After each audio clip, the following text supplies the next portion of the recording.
published 2:49 Eastern Daylight Saving Time, the 30th of April 2018, updated 16:11 Eastern Daylight Saving Time, the 30th of April 2018. The question is why, if Lewis Hamilton and Mercedes both want to seal the deal, they have yet to do so.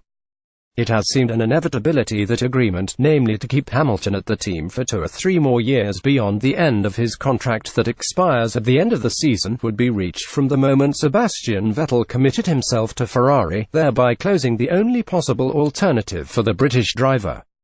That was last autumn. A new contract, said driver and team told us, was due for completion before the opening race in Melbourne.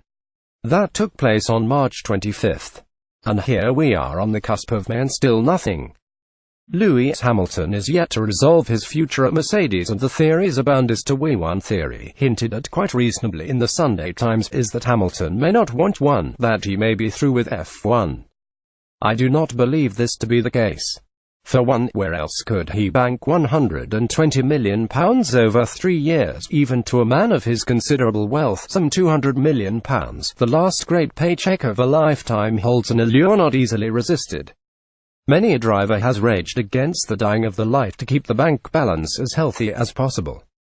Even though I think Bernie Ecclestone may have been right in detecting a slight diminution in Hamilton's appetite for racing, be it fleeting or permanent, has he, Hamilton, made the mental leap to embrace a life without the staple of racing?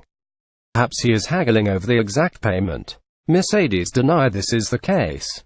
The British driver should resolve his situation and uncertainty ahead of Barcelona. Hamilton earned victory in Azerbaijan as his rivals fell by the wayside in Baku. Whatever the answer, Hamilton should not dither further. Forsaking hijinks in America, he should cancel all engagements until he reaches agreement and signs himself to Mercedes. For his own clarity of thought, he should arrive in Barcelona for the next race with the untidiness of the contract situation resolved. If he does not, the distractions, will become greater. Why would he want that, unless, indeed, he does see himself quitting Formula One at the end of the season? There is a faint possibility that Hamilton could quit Formula One at the end of the season. Winning teams do not stand still. That is why signing Daniel Ricciardo is imperative for Mercedes, whether Hamilton sticks or quits. He is 5 years younger than the world champion, and has the quiet popularity and underrated ability of Jenson Button. He could lead the team and gnaw away at Hamilton as his supposed number 2, a la Button at McLaren. Daniel Ricciardo joining Mercedes is imperative for the team, and he could challenge the Britain. Experienced observer fears the genie may be out of the bottle. John Watson, 5-time Grand Prix winner in a more dangerous age, has this to say of Verstappen after the 20-year-old's collision with his Red Bull teammate Ricciardo in Azerbaijan on Sunday. Red Bull have created a monster. After signing him up on a multi-million-bucks deal last autumn, he thinks he is undisputed number 1. Actually, the way he races is like he's still in F3. If I ran the team, I'd swap him with Pierre Gasly, put him back in Toro Rosso, to learn how to be a Grand Prix driver.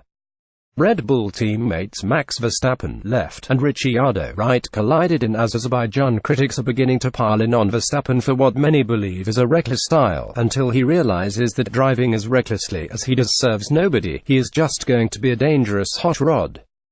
To think smart, not fast, is beyond him. Over 4 weekends so far, he has screwed up each time. He was very aggressive against Ricciardo, who does know how to overtake without colliding with other cars, let alone your teammate Adrian Newey. Helmut Marko and Christian Horner need to stop the rot. But, as I say, they've created a monster, and it is difficult to control it.